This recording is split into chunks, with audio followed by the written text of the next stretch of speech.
Olá, turma! Tudo bem? Turma, na aula de hoje eu vou apresentar os componentes a serem utilizados no primeiro projeto, tá? Nessa apresentação de hoje eu deixei alguns componentes com valores um pouco diferentes, tá? Mas na hora de adquirir os componentes, vocês podem pegar os componentes que está colocado nesta apresentação e também os componentes que estão ali naquele PDF que eu passei para vocês, tá certo? Porque é baratinha, coisa de 10 centavos, 15 centavos, então é bem tranquilo aí obter esses resistores aí com diversos valores, tá? Pra gente conseguir fazer uns testes. Muito bem, então para esta aula de hoje eu trago alguns objetivos. O primeiro deles é a apresentação dos materiais a serem utilizados no primeiro projeto. Temos na sequência a simbologia normatizada para aplicação de componentes eletroeletrônicos em projetos práticos, que são os esquemáticos. A parte de simbologia é bem tranquila, basicamente símbolos gráficos que você observa e correlaciona com um componente real, tá? Porque seria muito difícil montar um circuito um pouco mais elaborado, desenhando exatamente como são os componentes na prática, né? Coloca ali um desenho tridimensional, por exemplo, de um transformador. Não tem como, né? Então se utiliza a simbologia para isso. Por fim, nós temos exemplo prático de esquemático para análise de um circuito de acionamento para um LED genérico. Então nós podemos utilizar esse circuitinho para um LED verde, um LED amarelo, vermelho, azul, qualquer LED, tá? Difuso, LED de alto brilho, bem tranquilo mesmo, tá certo? Então esses são os objetivos. Então vou passar os materiais do primeiro projeto, questão da simbologia para interpretar um circuito e a exemplificação prática de um circuito de acionamento de LED. Falando aí dos componentes, eu recomendei aí que vocês utilizem 12 ou mais resistores, tá? De 1/8 de watt. Esse W aqui é de watt, tá? O mesmo watt que você tem no chuveiro está presente aqui para os resistores. Aqui eu coloquei alguns valores, mas conforme eu disse, né? Pega esses valores, dá uma olhada no PDF e complementem, tá, os dados aí. Então nós temos 3 vezes 220 ohms, então 3 resistores de 220. No PDF tem 3 também ali de 200 ohms, tá certo? Aqui 3 de 240, 3 de 330, lá no PDF eu cito também 360, 390 para a gente testar. 2 de 470 ohms, 2 de 1 kΩ para a gente fazer um teste com baixa carga. E com uma carga menor ainda iremos trabalhar com outros 2 de 2,2 kΩ, tá? Esse K é de quilo. Então, que nem aquele exemplo que eu passei na aula de sexta, né? 2 quilos de carne, então são 2.000 gramas de carne, certo? É a mesma lógica, ok? Por exemplo, um arquivo de 10 kilobytes, né? Então são 10.000 bytes, assim, é bem tranquilo. Os resistores eles têm essa aparência, vocês vão estudar essas cores na disciplina de eletricidade básica, tá? Então nós temos ali um certo valor para cada faixa de cor, existe uma certa margem também de tolerância que vocês irão aprender, e esse resistor aqui de 1/8 de watt, ele pode ser azul também, tem outros que são verdes. Enfim, muda a cor ali do corpo do resistor, mas a lógica de interpretação do código de cores é a mesma, tá? Então pode-se mudar a cor, mudar o material, mas a análise para esse patamar aqui de resistência, né, resistores nessa faixa com 1/8, 1/4 de watt, por exemplo, se adota aí faixa de cores para análise do seu valor nominal teórico. tá? Teórico. Por quê? Porque na prática, quando você mede o resistor, ele tem ali uma certa variação, tá? A gente vai conseguir interpretar isso daí na aula prática, quando começarmos a medir ali com um multímetro, né? Medir tensão, medir corrente, medir resistência. Chegou em resistência, iremos observar, o código de cor fala que o resistor é 220 ohms, né? Mas, medindo o resistor, chegamos em 223, por exemplo. Opa, então tem uma diferença aí, tá? E essa diferença é dada também no corpo do resistor, no formato de tolerância. Então, por isso que é importante saber interpretar essas cores, tá? Eu não vou ensinar isso agora, porque não é pertinente à minha disciplina, como eu já disse, tá? Então vai vir um outro professor, ele vai ensinar a interpretar essas cores. Depois que vocês tiverem esse conhecimento, partiremos aqui para algumas medições práticas. LEDs, né, eu pedi aí LEDs, aqui tá 9, né, mas eu coloquei alguns a mais aqui. Então, 3 vermelhos, 3 amarelos, 3 verdes. Tá, professor, por que 3? De forma resumida, é assim. O projeto são 2 semáforos, tá? Então, precisamos de 2 vermelhos, 2 amarelos e 2 verdes. O 3 é justamente uma margem de tolerância, né? Então, o que acontecia, principalmente na aula prática lá na escola? O aluno ia testar o componente, sem querer ele queimava um, então ele queimou um vermelho, né? Daí pode acontecer de queimar um outro aqui, por exemplo, um verde. Pô, ainda tem ali uma sobra para trabalhar, né? Aconteceu uma coisa, digamos assim, engraçada, né? Meio trágica também. O aluno fez exatamente, sem tirar nem pôr, o contrário do que eu expliquei, né?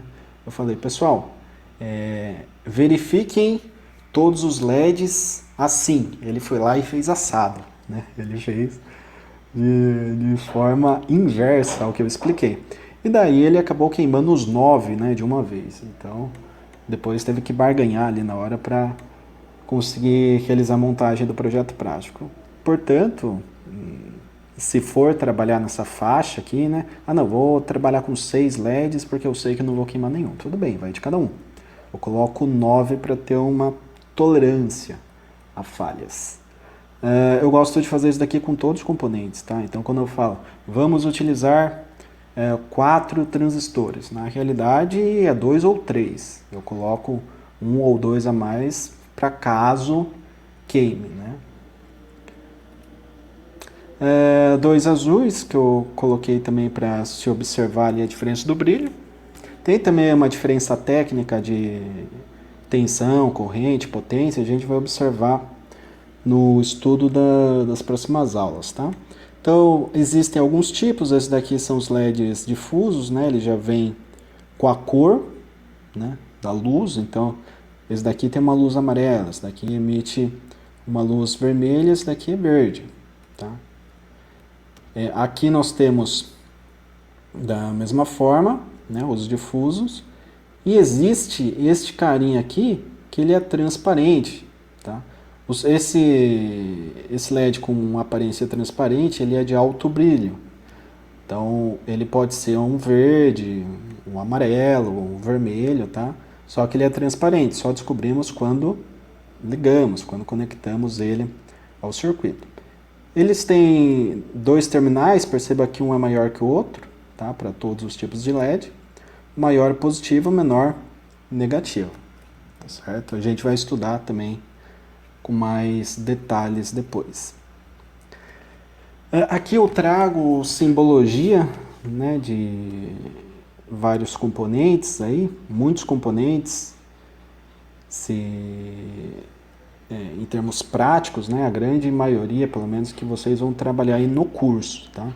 Então tem o símbolo de terra, que tem esse aspecto gráfico, tensão de corrente contínua, que é o caso aqui das 4 pilhas, tem esse símbolo, tensão alternada, que é o 127 e 220, tem esse símbolo, resistor tem esse símbolo aqui, capacitor esse daqui. Potenciômetro é um resistor com uma setinha no meio, né? Essa setinha quer dizer que ele vai para lá, volta para o meio, ou vai para a direita, digamos assim, né? Então, para a direita, no meio ou para a esquerda. Então, ele é um resistor variável, tá? Temos também o trimmer, né, um capacitorzinho variável. Temos o transformador, que é a relação de duas bobinas. Temos o indutor, que é apenas uma bobina, trabalha com campo magnético. Temos diodos, daí tem o retificador, o Zener, o LED, que é um diodo também. Tá? Uma curiosidade, por que é LED? Vem do inglês, né? É escrito de trás para frente. Diodo, emissor de luz. Tá? Em inglês seria Lightning Emitter Diode. Então, do inglês sempre vai estar escrito de trás para frente, abreviado, por isso que é LED. Ponte retificadora, a gente vai utilizar em fonte. Transistor tem NPN, PNP. Vocês vão estudar a teoria no semestre que vem, mas vamos aplicar aí no projeto 2. DIAC e TRIAC seria projeto 3. Operacional não teria nada prático por hora. Fusível para proteção e válvula, às vezes se encontra ainda em alguns amplificadores, tá? Mas está muito em desuso, né? O pessoal da eletrônica já migrou grande parte para transistor, né? Que tem a função que era anteriormente da válvula.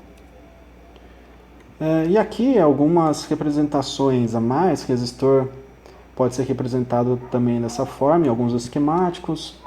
O trim-pot também é conhecido como potenciômetro, ele pode ser representado dessa forma também. O trim-pot ele é um potenciômetro que você consegue variar através de uma chavinha de fenda pequenininha, tá? O potenciômetro ele já vem com parafuso, você gira ele sentido horário ou anti-horário, tem esses 3 terminais. 2 são fixos e o do meio é variável, né, para a gente utilizar. Capacitor tem essa outras simbologias também, quando ele tem polaridade. Tem capacitor que não tem polaridade, usa esse daqui. Com polaridade, usa esse daqui ou esse daqui, né, que tem o polo positivo aqui já especificado na simbologia gráfica, e o outro lado, obviamente, é negativo. Aqui é um exemplo de capacitor eletrolítico que tem polaridade. Perceba, terminal maior, positivo, assim como no LED, né? Terminal menor é o negativo. Temos capacitor aqui de poliéster, cerâmico, que não tem polaridade, então essa simbologia. Temos a bobina ou indutor, que são esses carinhas em termos físicos. Transformador seria esse daqui, que a gente utilizaria na fonte, ele tem essa aparência. Diodo comum, que seria um retificador, esse símbolo e essa aparência. O LED, né, o anodo positivo, cátodo negativo, esta aparência. E transistor, que tem coletor, base e emissor. Tá? Ele funciona de forma resumida como chave, como elemento amplificador, e em aplicações também aí que ele trabalha como inversor, né? É um outro tipo de transistor, existem vários tipos de transistor, mas ele é muito utilizado também em inversor de frequência quando se vai partir um motor ali, controlar a velocidade, por exemplo. É outro tipo, tá? Aqui a gente está falando de um transistor de baixíssima potência. Aquele transistor lá do inversor já é de alta potência. E aqui tem o aspecto, né, de um transistor de baixa potência do tipo bipolar, NPN ou PNP. Se é PNP ou NPN, vocês vão estudar depois, mas tem a ver com o sentido da corrente elétrica. Tá? Corrente elétrica é o fluxo de elétrons, né? Ou seja, são cargas elétricas que se deslocam em um espaço de tempo. Então, por exemplo, em 10 segundos houve um fluxo de 10 trilhões de elétrons. Tá? Então, você consegue calcular a corrente em amperes, tá? Utilizando uma formulinha que correlaciona a carga com o tempo. E essa carga em um espaço de tempo é o que se analisa quando se vai trabalhar com um transistor. É importante saber se ele vem de cima para baixo ou de baixo para cima. Tá? E aqui, por fim, um esquemático. Então, nesse esquemático tem um resistor que limita a corrente, uma fonte de alimentação e um LED. Tá? Então, perceba, esse é o símbolo da fonte de corrente contínua, esse é o símbolo do resistor e esse é o símbolo do LED. Então, aqui, fonte, resistor e LED, para ficar mais claro. Muito bem, então como funciona? Eu pego a simbologia da fonte, coloco aqui, do resistor aqui, do LED aqui, e interligo os pontos. Então, sai o positivo da fonte, entra num terminal do resistor. O resistor não tem polaridade, tá? Então, entra ou do lado direito ou do lado esquerdo, vice-versa. Sai do outro lado, daí o LED tem um positivo e um negativo. Terminal maior do LED, positivo. Menor, negativo. E o negativo do LED vai no negativo da fonte. Professor, tá, entendi. Puxa, bem simples, né? Pega a simbologia, desenha e depois interliga os pontos. Tranquilo. Legal. Só que na prática, como seria esse interligar os pontos? Esse ponto com esse daqui com esse, e esse aqui negativo com o negativo da fonte. Seriam os jumpers. Tá legal? Então, os jumpers servem justamente para fazer a interligação dos componentes eletrônicos, tá? E nesse circuito, como tudo está interligado, ou seja, fonte no resistor, resistor no LED e LED de volta para a fonte, então haveria aqui uma circulação de cargas elétricas, né, em um certo espaço de tempo, portanto, corrente elétrica, e essa corrente é limitada por um resistor. Então, se não tivesse esse resistor, a corrente, em tese, seria infinita, né?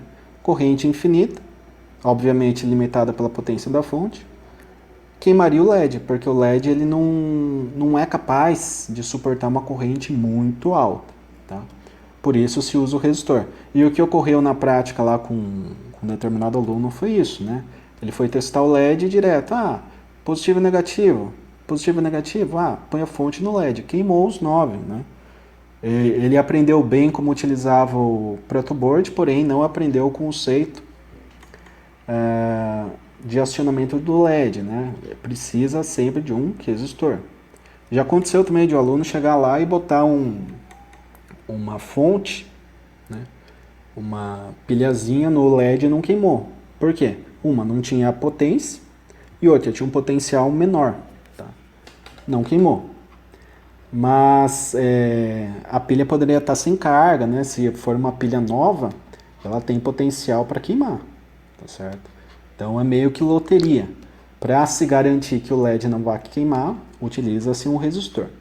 Professor, esse resistor é de quanto? 220, 360, 470, 1K, 2,2K, 39K, né? Qual o valor? A gente vai descobrir esse valor nas próximas aulas. Ok? Então, para a aula de hoje é isso, turma. Agradeço a atenção de todos mais uma vez. Fico disponível para perguntas no chat. Perguntem, entrem em contato para que a gente troque uma ideia. Caso hajam dúvidas, obviamente, né? Se foi uma explanação na qual tudo ficou claro, questão de simbologia, ligação, o acionamento do LED, o porquê do uso do resistor, né? Se ficou bem claro, não precisa fazer nenhuma pergunta, mas sinalizem ali para que eu possa verificar a frequência de todos. Ok? Grato pela atenção nesta aula de hoje. Bons estudos e até a próxima.